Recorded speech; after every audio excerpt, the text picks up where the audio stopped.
تم سے جہاں کا نظام، تم پہ کروڑوں سلام، تم پہ کروڑوں ثنا، تم پہ کروڑوں درود۔ تو کثرت سے درود پاک پڑھائیے، مل کر درود پاک پڑھ لیں۔ صلو علی الحبیب صلی اللہ تعالی علی محمد صلی اللہ علیہ وسلم۔ آج قرآن پاک کی کون سی آیت ہے؟ آج پارہ 1 ہے سورہ بقرہ نمبر 106 107۔ آج 2 آیتوں کی ہم تلاوت بھی سنیں گے، ترجمہ بھی سنیں گے اور پھر اس سے ملنے والا پیغام۔ بسم اللہ الرحمن الرحیم۔ ما ننسخ من آیت او ننسها نأت بخیر منها او مثلها الم تعلم ان اللہ علی کل شیء قدیر الم تعلم ان اللہ له ملک السماوات والارض وما لکم من دون اللہ من ولی ولا نصیر۔ آسان ترجمہ قرآن کنز العرفان۔ جب ہم کوئی آیت منسوخ کرتے یا لوگوں کو بلا دیتے تو اس سے بہتر یا اس جیسی اور آیت لے آتے۔ اے مخاطب،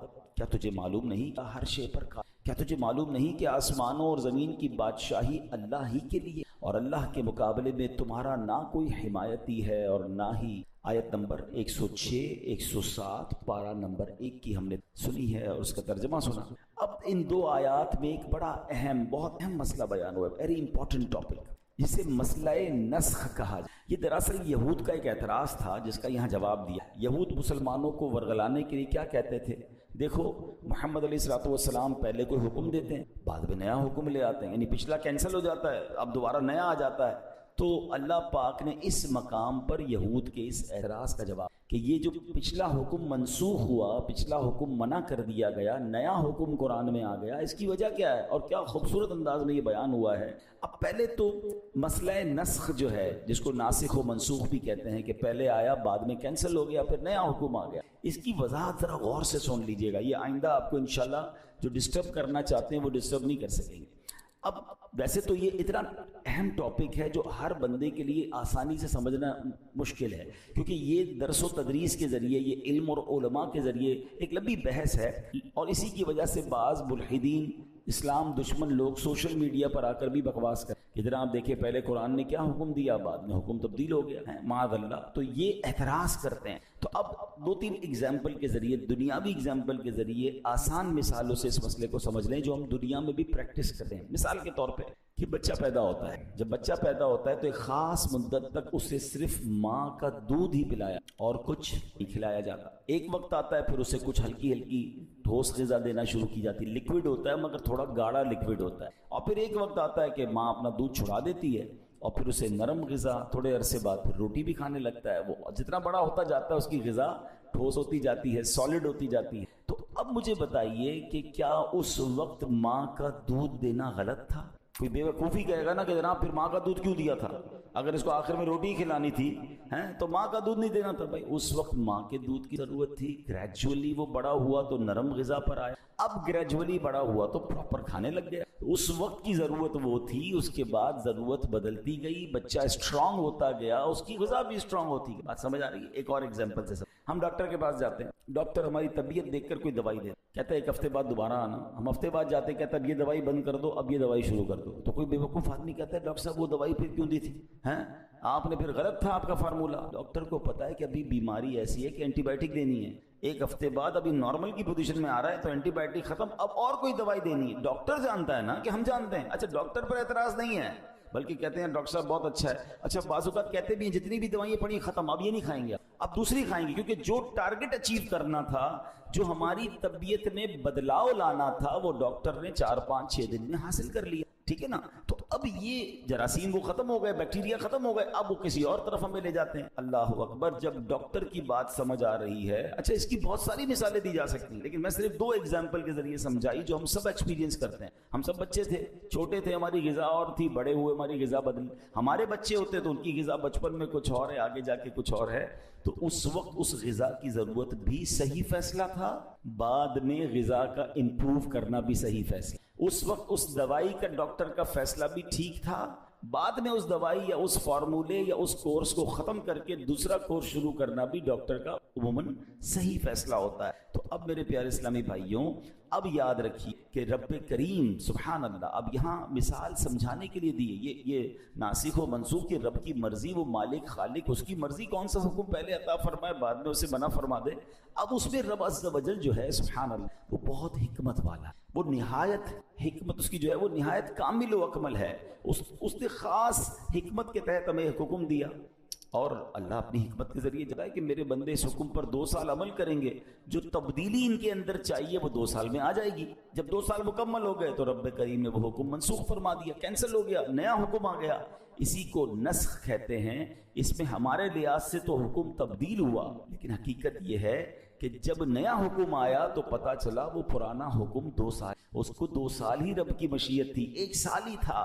تو اے میرے پیارے اسلامی بھائیوں، یہ میں نے ایک ایگزامپل کے ذریعے سمجھانے کی کوشش کی ہے، ورنہ ناسخ و منسوخ کا جو علم ہے یہ علماء اس پر پوری ڈیبیٹ ہے. یہ سمجھیے پوری ایک سائنس ہے جس کو سمجھنے کے لیے بہت وقت چاہیے. اب آتے ہیں جو بندہ درس و تدریس سے وابستہ ہو، جو قرآن کا درس دیتا ہو نا، اس کے لیے لازمی چیز یہ ہے کہ وہ مسئلہ نسخ کو اچھی طریقے سے سمجھتا ہو کہ کون سی آیت پہلے نازل ہوئی، کون سی بعد میں نازل ہوئی، کس حکم کو منسوخ کر دیا گیا، کون سا حکم ابھی باقی ہے. یہ تفصیلات معلوم ہونی چاہیے، ورنہ بعض اوقات بندہ اس آیت پر بحث کر رہا ہوتا ہے، بیان کر رہا ہوتا ہے، سوشل میڈیا پہ کلپ بنا رہا ہوتا ہے جو پہلے ہی منسوخ ہو چکی ہے. تو یہ ہر بندے سے علم دین نہیں سیکھنا چاہیے جو اس نالج کا ماہر ہو. قرآن کو بیان کرنا ہر اب دیکھیے الحمدللہ ہمارے پاس آپ نے دیکھا ہوگا، میں جب بھی بیان کرتا ہوں یا ہمارے امام صاحبان کرتے ہیں وہ لکھا ہوا بیان ہوتا ہے. اگر ہم مفسر قرآن نہیں ہیں تو ہم پر اب یہ لازم ہے کہ مفسر قرآن اور صحیح العقیدہ مفتی نے جو لکھ کر دیا وہ بیان کریں. اپنی طرف سے جناب قرآن پاک کی کوئی بھی آیت کھولی اور ترجمہ تفسیر کرنا شروع کر دی، یہ تو بندے کو ہلاک کر دیں گے. اب آپ میں سے کسی کے ذہن میں سوال ہے کیا اس کا مطلب قرآن کو کوئی بیان کرے گا اور ہلاکت ہوگی؟ اب غور سے سنیے جو بتانے. مولا علی شیر خدا کرم اللہ تعالی وجہ الکریم، ان کے علم کا عالم کیا ہے؟ ان کے علم کی تو مطلب اس کی دلیل دینے کی ضرورت نہیں، نبی پاک کا یہ جملہ ہی کافی ہے کہ میں علم کا شہر ہوں اور علی اس کا دروازہ ہے. آپ کیسے عالم تھے نا، سنیں مولا علی کا کیا زبردست مائنڈ سیٹ تھا. آپ مسجد میں آئے، دیکھا ایک شخص بیان کر رہا ہے، آپ اس کے پاس گئے، کیا تم قرآن کے ناسخ و منسوخ کو سمجھتے ہو؟ تو عرض کیا حضور میں تو نہیں جانتا اس کے بارے میں. تو آپ نے اس بندے کو مسجد سے باہر نکال دیا. مولا علی نے اس بیان کرنے والے کو مسجد سے باہر نکالا اور کیا فرمایا؟ ہلکتا و اہلکتا، یعنی تو خود بھی ہلاک ہوا اور تو نے دوسروں کو بھی ہلاکت میں ڈالا. یہ اٹس ناٹ مطلب کوئی گیم نہیں ہے، یہ کوئی آسان بات نہیں ہے. قرآن پاک میں وہ احکام موجود ہیں جو منسوخ ہو گئے ہیں، قرآن پاک میں وہ احکام بھی موجود ہیں جو بعد میں آئے. وہ منسوخ ہونا بھی رب کی اعلیٰ شان اور حکمت کی وجہ سے، اور اب نیا جو آرڈر آیا وہ اس وقت کی ضرورت کے لحاظ سے. تو یہ ہمیں پتہ ہونا چاہیے. تو بہرحال میرے پیارے اسلامی بھائیو، اب ہم آتے ہیں اس آیت کی طرف جو آج بیان میں شروع بھی ہم نے سنی.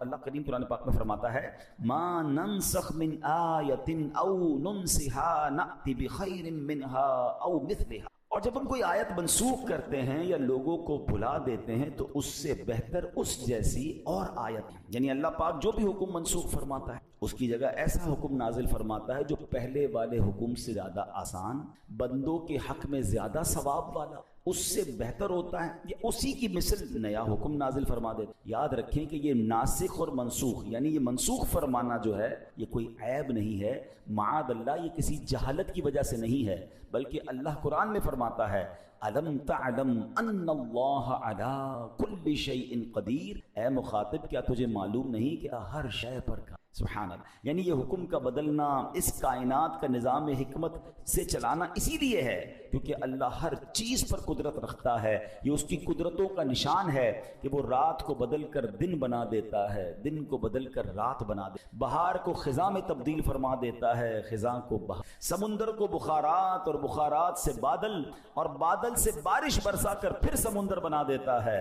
جیسے کائنات میں ہونے والی ان تبدیلیوں میں اللہ پاک کی قدرتوں کا نشان ہے، یوں ہی حکمت کے تحت بندوں کی بھلائی کے لیے احکام منسوخ فرمانا، ان کی جگہ نئے احکام لانا، یہ بھی اس کی قدرتوں کا نشان ہے. مزید فرمایا الم تعلم ان اللہ لہ ملک السماوات والارض. کیا تجھے معلوم نہیں کہ آسمانوں اور زمین کی بادشاہی اللہ ہی کے لیے ہے. یعنی یہ مت سمجھ لینا کہ رب کریم کا بندوں کی بھلائیوں کا یوں خیال فرمانا کسی محتاجی کے سبب ہے. نہیں نہیں، وہ مالک کریم ہے. زمین اور آسمان اور اس کے درمیان جو کچھ ہے سب کا وہی مالک ہے. وہ ایسا مالک ہے کہ اس جیسا اور کوئی نہیں. زمین و آسمان میں اس کا حکم نافذ ہے، لہٰذا وہ جو چاہے اپنے بندوں کو حکم ارشاد فرمائے.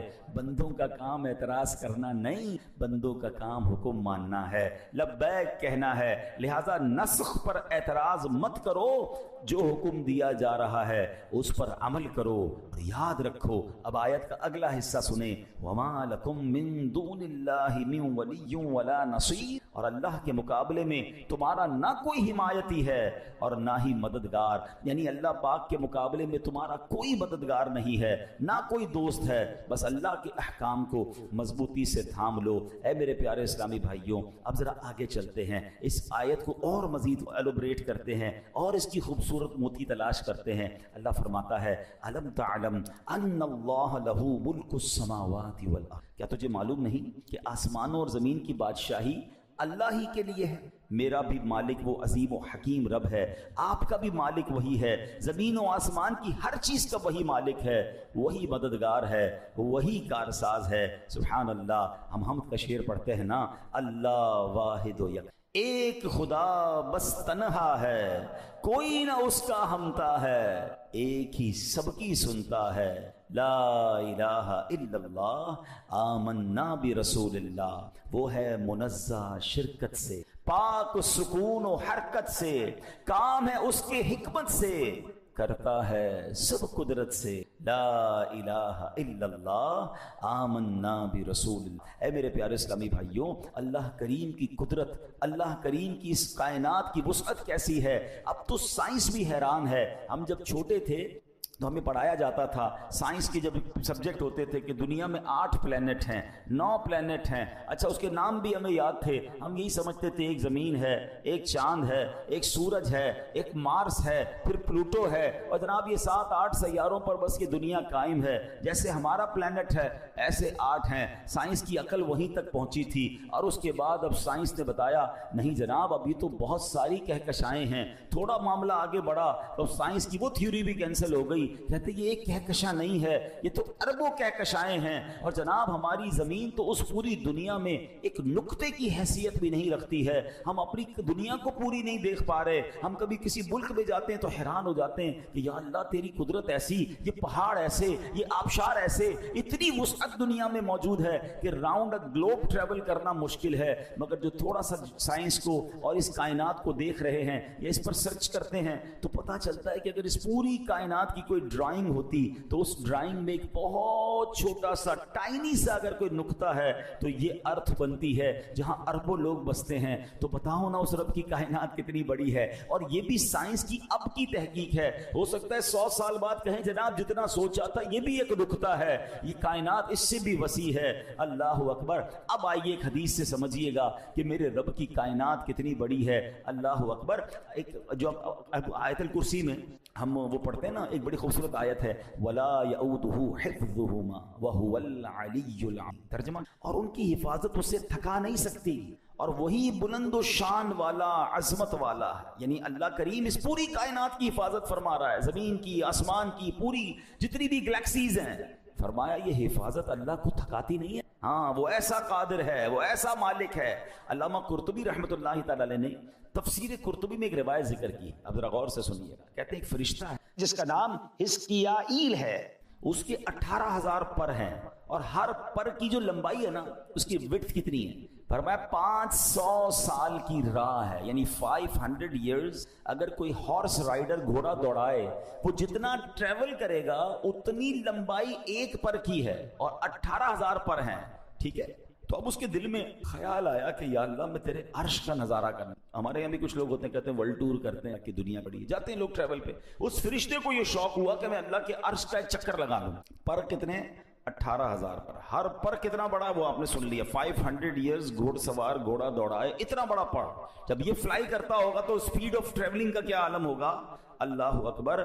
اب جب اس کو اجازت دی گئی تو اس نے عرش اعظم کے چکر لگانا شروع کی. روایت میں آتا ہے 20,000 سال تک وہ اڑتے رہے. 20,000 ایئرز تک عرش کا چکر کمپلیٹ نہیں ہوا.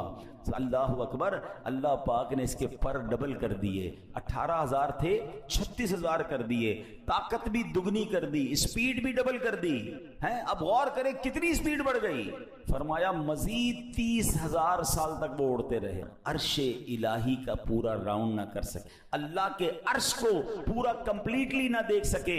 اللہ اکبر. 50,000 ایئر بعد اللہ فرماتا ہے اے حزقیائیل اگر تم قیامت تک اڑتے رہو پھر بھی میرے عرش کا مکمل چکر نہیں لگا سکو گے.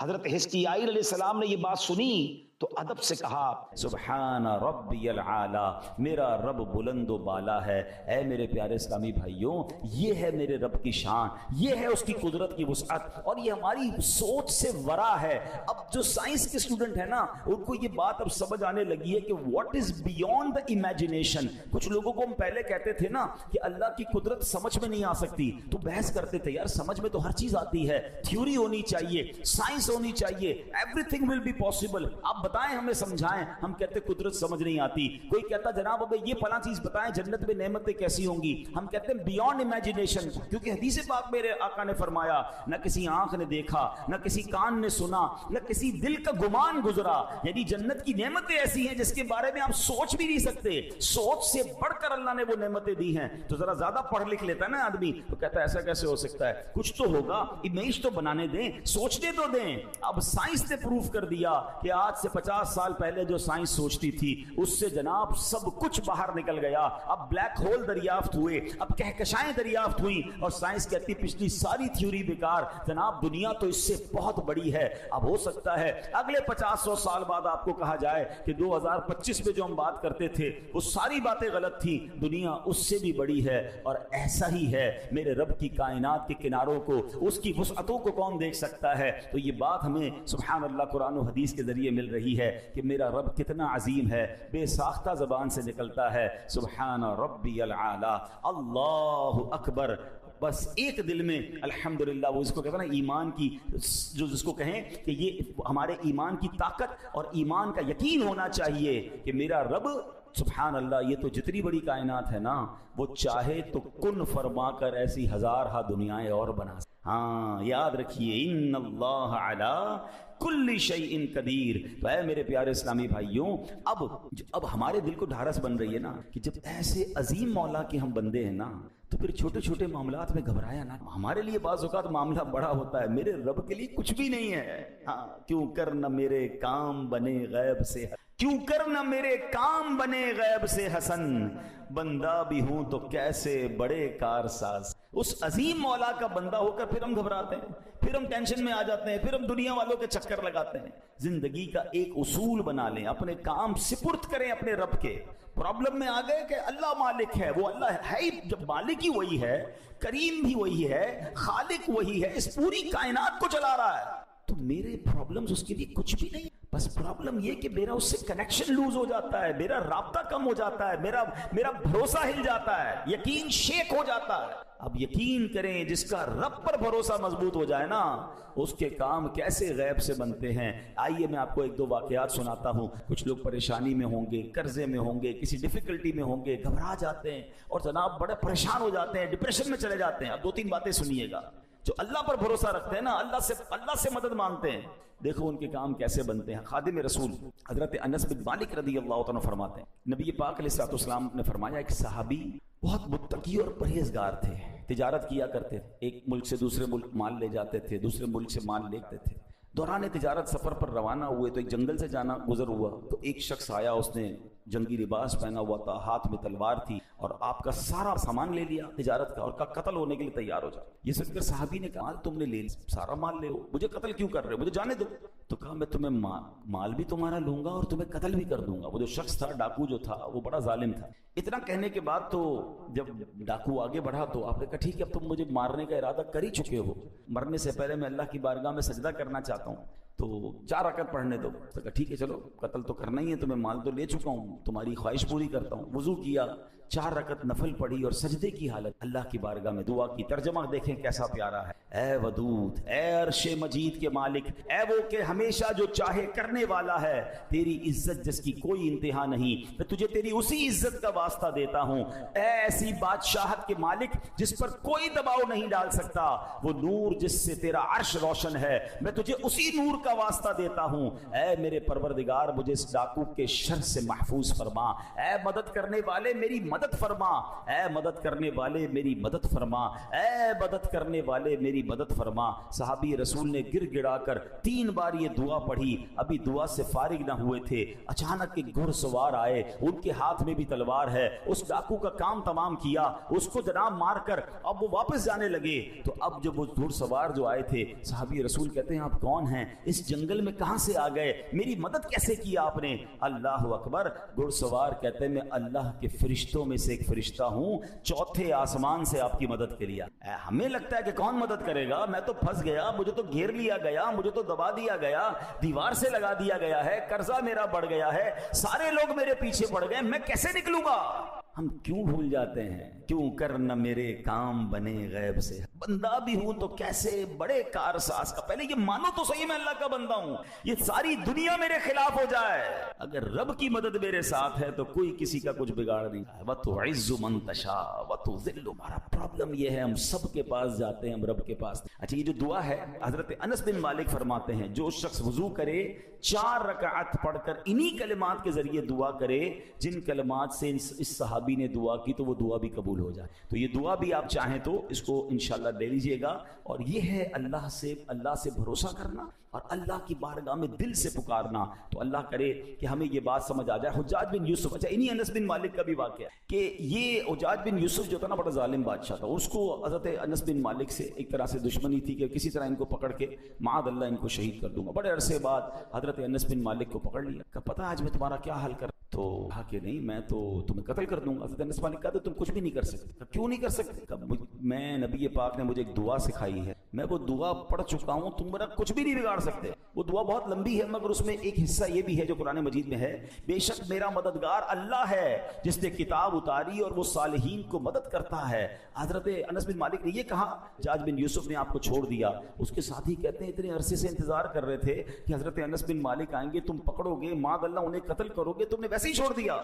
کہا جب یہ مجھ سے بات کر رہے تھے نا تو میں نے دیکھا کہ ان کے کاندھے پر 2 شیر بیٹھے ہیں، مجھے ایسا لگتا تو لپک کے مجھے چیر پھاڑ کے رکھ دیں گے، اس لیے میں نے اپنی جان بچائی اور انہیں چھوڑ دیا. تو پتہ چلا کہ رب کی مدد جب شامل حال ہوتی ہے، اللہ پر بندے کا بھروسہ ہوتا ہے، وہ دل سے رب کو پکارتا ہے تو غیب سے مدد ضرور آتی ہے. پرابلم وہی ہے کہ وہ کنیکٹیوٹی، اب کسی کا سافٹ ویئر ہی اپڈیٹ نہیں ہے، کسی کا جناب کنیکشن ہی ٹھیک نہیں ہے، موبائل کے سگنل نہیں آتے، تو ہم کیا کہتے ہیں یار بات پراپر نہیں ہو رہی ہے، ہمارے سگنل کمزور ہو گئے ہیں. اللہ کی بارگاہ میں جو رابطہ ریکوائرڈ ہے نا وہ ہمارا کمزور ہے. یعنی ہم میں سے کئی لوگ پتہ کیا کہتے ہیں، یار میں وظیفہ پڑھ لیتا ہوں، پتہ نہیں کام ہوگا کہ نہیں ہوگا، چلو دعا کر لیتے ہیں لیکن لگتا نہیں ہوگا. آپ ابھی سے لکھ لیں نہیں ہوگا. ہاں دعا کی قبولیت کے لیے ریکوائرڈ یہی ہے کہ یقین کامل ہو کہ جس سے مانگ رہا ہوں وہ دینے والا ہے اور وہ ضرور مدد فرمائے. وظائف کی دنیا میں بھی جتنے وظیفے آپ نے پڑھتے ہیں یا پڑھنے کا کہا جاتا ہے، تعویذ کا بھی معاملہ یہی ہے کہ آپ کا یقین ہوگا آپ کا مسئلہ ضرور حل ہوگا. ہم نے کینسر کے مریض ٹھیک ہوتے دیکھے اور ہمارا بخار بھی نہیں جاتا، کیوں کہ ان کا یقین تھا. دعا کرنے والے کا جب یقین ہو جاتا ہے نا تو پھر اللہ اس کو اس کے گمان سے زیادہ بہتر عطا فرماتا. پہلے بھی کئی بار یہ واقعہ سنا ہے لیکن چلیں آج موضوع ہے. ایک شہر میں گاؤں میں بارش نہیں ہو رہی، تو جب بارش نہیں ہو رہی تھی تو لوگوں نے کہا مل کے دعا کرتے ہیں. ہزاروں لوگ جمع ہو گئے. کئی سالوں سے بارش نہیں ہوئی، کھیت بھی سوکھ گئے تھے، سارے جو ہے وہ مویشی بھی پیاسے. جب دعا کی تو ایک نوجوان جو چھتری لے کر آئے، سب لوگ مذاق اڑانے لگے، اللہ کے بندے ارے گاؤں میں کئی عرصے سے بارش نہیں ہوئی، تم چھتری لے کر. کہا مانگنے کس سے آیا ہوں؟ اللہ سے مانگنے. بارش تو اسی نے دینی ہے، بارش ہوگی تو کیا بھیگتے ہوئے واپس جاؤں گا؟ علماء کہتے ہیں دعا شروع ہوئی اور موسلا دھار بارش ہونا شروع ہو گئی. سارے گاؤں کے لوگ بھیگتے ہوئے جا رہے ہیں، وہ نوجوان اپنی چھتری کے سائے میں. وہ یقین چاہیے ہیں شاعر مشرق ہیں ڈاکٹر اقبال نے کہا نا، اگر آج بھی ہو ابراہیم سا ایمان پیدا، کی کنڈیشن چاہیے، ابراہیم حضرت ابراہیم جیسا ایمان مل جائے نا، اگر آج بھی ہو ابراہیم سا ایمان پیدا، آگ کر سکتی ہے انداز گلستان پہ. آج بھی آگ باغ بنے گی، حضرت ابراہیم کے لیے بنی تھی نا، آپ کے لیے بھی بن سکتی ہے. کیسے؟ وہ والا ایمان بھی تو لائیں، وہ یقین تو لائیں نا. ایک بڑی خوبصورت بات علماء کہتے ہیں، سب کو پتا ہے کعبے کے سامنے جب جائیں جو دعا مانگی کیا ہوتا ہے؟ قبول ہوتا ہے. ٹھیک ہے، ایک تو وجہ اتنا بڑا اللہ کا گھر کعبہ، ایک اور وجہ بھی جو بڑی خوبصورت حکمت والی علماء بیان کرتے ہیں، فرماتے کعبے کو دیکھ کر جو تمہارے دل کی کیفیت بنتی ہے نا، ہر بندے اب دیکھیں جو کعبے کو پہلی بار دیکھتا ہے آنسو نکل آتے ہیں، بندہ اپنے آپ کو بڑا حقیر فیل کرتا ہے، شرم آتی ہے، ایک عجیب رکت طاری ہو جاتی ہے. بڑی کمال کی بات فرمائی، کہا دعا کی قبولیت کا تعلق اس کیفیت سے ہے. وہ کیفیت تمہاری گھر میں بن جائے، تمہاری گھر میں بھی دعا قبول ہو جائے. وہ کنیکٹیوٹی ہے، کعبہ دیکھتے ہی آپ کنیکٹ ہو جاتے ہیں، کنیکٹ ہوتے ہیں، دعا قبول ہو جاتی ہے. وہی کنیکشن اگر آپ کا یہاں ہو جائے، وہ اللہ سے تعلق، وہ رکت قلبی، وہ سوز، وہ گداز، وہ رونا، وہ گڑگڑانا آپ دنیا میں کہیں ہیں، کعبے کے سامنے نہیں ہے. آپ وہ کیفیت آپ پر طاری ہوئی، آپ کی دعا قبول ہو جائے. تو یہ بات سمجھنی ہے کہ میں اس رب کا بندہ ہوں جس کی کائنات وسیع، جس کی قدرت کا کوئی کنارہ نہیں، تو میرا مسئلہ اس کے لیے کچھ بھی نہیں ہے. اللہ مالک ہے، اللہ خالق ہے. بس یہ بھروسہ اگر دل میں ہو گیا تو اے میرے پیارے اسلامی بھائیوں، معاملہ آسان ہو جائے گا. اب اس آیت کا آخری جز سمجھ کر بیان کو ختم کرتے ہیں. اللہ نے فرمایا وَمَا لَكُم مِّن دُونِ اللَّهِ مِن وَلِيٍّ وَلَا نَصِيرٍ، اللہ کے مقابلے میں تمہارا نہ کوئی حمایت اور نہ ہی مددگار. اب ایک سادہ سا سوال ہے، قرآن تو کہہ رہا ہے کہ اللہ کے علاوہ جو ہے، اللہ کے مقابلے میں تمہارا کوئی مددگار نہیں. مگر اگر میں آپ سے پوچھوں کہ کیا دنیا میں کسی سے مدد نہیں لیتے؟ کہتے ہم تو روز مدد لینا، کوئی کھلاتا ہے، پانی کوئی پلاتا ہے، ملازم بھی ہمارا کام کر رہا ہے، کسی عالم کے پاس جا کر مدد لیتے ہیں کہ ہمارا شرعی مسئلہ بیان کر دیں، تو یہ بھی تو مدد ہے. تو پھر اللہ پاک نے کیوں فرمایا کہ وَمَا لَكُم مِّن دُونِ اللَّهِ مِن وَلِيٍّ وَلَا نَصِيرٍ، اللہ کے مقابلے میں تمہارا نہ کوئی حمایت ہی ہے اور نہ کوئی مدد. اس آیت کو سمجھنا ہوگا. اسی آیت کو انٹرپریٹ کر کے لوگ جو ہے وہ ہمارے عقائد اور دیگر چیزوں کو ڈسٹرب کرتے ہیں. ذرا سمجھیے، غیر اللہ کی دو قسمیں ہیں. ایک ہے دون اللہ، یعنی جو اللہ پاک کے دشمن ہیں، اور دوسری قسم ہے عباد اللہ یا اولیاء اللہ، یعنی جو اللہ پاک کے بندے، اللہ پاک کے دوست ہیں. اللہ کریم نے جہاں جہاں بھی غیر اللہ کی مدد کا انکار کیا وہاں دون اللہ کا لفظ استعمال ہوا. مطلب یہ کہ اللہ پاک کا کوئی بھی دشمن اللہ پاک کے مقابلے میں کسی کی کوئی مدد نہیں کر سکتا. اللہ پاک چاہے تو بندے کو شفا نہیں ملنی تو کوئی غیر اللہ دون اللہ کچھ بھی کر لے، بندے کو شفا نہیں ملے گی. اور اللہ پاک چاہے بندے کو شفا ہونی ہے تو کوئی غیر اللہ دون اللہ ساری دنیا مل کر کسی بندے کو بیمار نہیں کر سکتی. یہ دون اللہ اور عباد اللہ کا فرق سمجھنا ہوگا. اب مثال کے طور پہ قرآن سے ہی مثال سمجھا دیتا ہوں، ٹھیک ہے، تاکہ کلیئر ہو جائے گا. ان الذین تدعون من دون اللہ لن یخلقوا ذبابا ولو اجتمعوا لہ.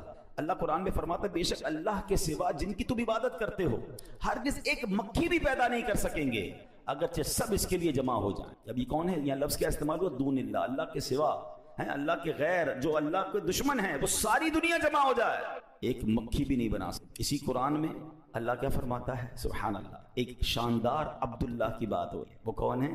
حضرت عیسیٰ علیہ السلام. اللہ کے بندے ہیں نا، اللہ کے پیغمبر ہیں، اللہ کے پیارے ہیں. قرآن فرماتا ہے انی اخلق لکم من الطین کہیئۃ الطیر فانفخ فیہ فیکون طیرا باذن اللہ. میں تمہارے لیے مٹی سے ایک پرندے جیسی شکل بناتا ہوں، پھر اس میں پھونک ماروں گا تو وہ اللہ کے حکم سے فوراً پرندہ بن جائے. دون اللہ کو چیلنج دیا جا رہا ہے، ساری دنیا مل جاؤ، ایک مکھی نہیں بنا سکتے. اور اللہ ہی قرآن میں فرما رہا ہے کہ میرا ایک پیارا ایسا ہے کہ مٹی سے پرندہ بنا کر پھونک مارتا ہے تو مکھی نہیں پورا پرندہ بنا دیتا. دس از دا ڈفرنس. وہی بات ہے کہ قرآن کی ایک آیت پڑھ کے آپ انٹرپریٹ کرنے کے دیکھو قرآن کہتا ہے اللہ کے سوا کوئی مددگار نہیں. بالکل اللہ کے سارے دشمن مل جائیں کسی کی کوئی مدد بھی نہیں کر سکتے، کسی کا بگاڑ بھی نہیں سکتے، مگر میرا رب اپنے پیاروں کو، اللہ اپنے حبیبوں کو، اپنے چاہنے والوں کو، اپنے بندوں کو جب چاہے جو اختیار اختیار عطا فرمائے. ہاں یہ بات ہمیشہ ماننی ہے کہ اگر اللہ کا کوئی پیارا مدد کرتا ہے, اللہ کے کسی پیارے کو اتھارٹی ہے, تو وہ رب کی طرف سے ہے, اس کا اپنا کچھ نہیں ہے. شرک یہ ہوتا ہے کہ کوئی کہے جناب وہ اپنی مرضی سے عطا فرماتے ہیں, اپنی مرضی سے مدد کرتے ہیں. نہیں جناب, الحمدللہ ہمارا عقیدہ یہ ہے ہر ولی, ہر صحابی, ہر نبی وہ اللہ کا محتاج ہے, اللہ کسی کا محتاج نہیں. ہاں رب جسے چاہے اختیار دے, رب جسے چاہے اتھارٹی دے, اور یہ قرآن میں جا بجا واقعات موجود ہیں. تو اے میرے پیارے اسلامی بھائیوں, اگر قرآن کو عشق رسول, عشق صحابہ, عشق اولیاء کی نظر سے پڑھیں گے تو صحیح عقائد سمجھ آئیں گے. تو بہرحال آج کے بیان میں ہمیں دلاسا بھی ملا ہے, اللہ کتنا عظیم مالک ہے یہ بھی سنا ہے. تو اپنے پرابلمز اللہ کے سپرد کر دیں. آخر میں ایک آپ کو وظیفہ بتانا چاہتا ہوں, زندگی میں اس کو یاد کر لیں. اگر آپ کسی پرابلم میں ہیں, بیماری میں ہیں, قرضے میں ہیں, مشکل میں ہیں, ٹینشن میں ہیں, آپ اللہ کی بارگاہ میں قرآن ہی کے ذریعے یہ عرض کرنے کی عادت ڈال دیں, وَأُفَوِّضُ أَمْرِي إِلَى اللَّهِ ان اللہ بصیر بالعباد. یہ آیت کا جزیات کر لیں اور یقین کریں, جس کو کہتے ہیں نا ٹھنڈک ہو جاتی. اس کا معنی کیا ہے؟ میں اپنے معاملات اللہ کے سپرد کر, اللہ اپنے بندوں کو دیکھ رہا ہے. کوئی کوئی آ کے کہتے ہیں نا یار میں نے فائل جمع کرا دی ہے وزیر اعلیٰ, میں گیا تھا گورنر کے پاس جمع کرا کے آ گیا, بھائی میری بڑی سورس ہے, میں فلاں دفتر میں اپنی فائل جمع کروا کے آیا ہوں. حالانکہ وہ فائلیں پتہ نہیں وہاں دبی جاتی ہیں, پھر بھی تھوڑی بہت تسلی ہو رہی ہوتی ہے ان کو کہ یار فائل فلاں جگہ پہنچ گئی ہے. آئے ہائے, ہمیں تو رب خود فرما رہا ہے نا, قرآن میں یہ وظیفہ دیا ہے, وَأُفَوِّضُ أَمْرِي إِلَى اللَّهِ. میں اپنے کام اپنے رب کے سپرد. اللہ کو کہیں اللہ تھک گیا لوگوں کے پاس, کھائے دھکے, لوگ مدد نہیں کرتے, لوگ مذاق اڑاتے. ہاں دنیا والوں کو مت بتائے کرو اپنے مسائل. ہمیں لگتا ہے یہ میرا خیر خواہ ہے, میرا مددگار ہے, آپ کو چائے بھی پلائیں گے, آپ سے باتیں بھی کریں گے. آپ کے جانے کے بعد پیچھے لوگوں سے باتیں کرتے ہیں, آیا تھا میرے پاس فلاں مسئلے میں پھنسا ہوا ہے, اس کا تو یہ پرابلم ہے, اس کا تو یہ مسئلہ ہے. انجوائے کرتے ہیں لوگ. اللہ سے کہو نا, جب خالق ہی وہی ہے, مددگار ہی وہی ہے, وَأُفَوِّضُ أَمْرِي إِلَى اللَّهِ. اے اللہ میرے سارے کام تیرے سپرد کرتا ہوں. ان اللہ بصیر بالعباد. اللہ اپنے بندوں کو دیکھتا ہے, وہ اپنے بندوں کو دیکھ رہا ہے. اور آپ یقین کریں جب دل سے آپ نے اپنا سب کچھ اللہ کو سپرد کر دیا نا, کہ اللہ میری بیماری بھی تیرے حوالے, میرا کاروبار بھی تیرے حوالے, میری فیملی بھی تیرے حوالے, میرے معاملات بھی تیرے حوالے, جو مجھے ستا رہے مولا یہ بھی تیرے حوالے, میں نہیں لوں گا بدلہ مالک, میں نے سب تیرے حوالے کیا.